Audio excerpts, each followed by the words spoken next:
To add a serial batch in License Activation Server, do the following. Navigate to Add Bulk Serials under the Serials menu section. Select the program ID that the serial batch will belong to. Make adjustments to the license per serial option and the number of serials you want to generate. Click on Generate and Save button to generate the batch. A success message should appear and the serials should now be available for using under the Serials section. You can also add a custom serial number.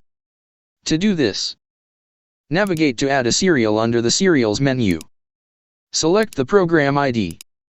Enter the custom serial.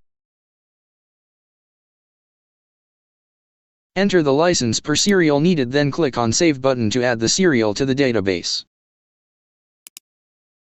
The serial should now appear with other serials under the Serials section.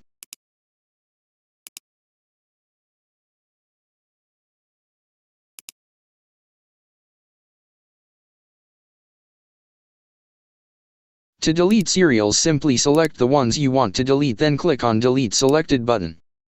Confirm the deletion to delete the serials.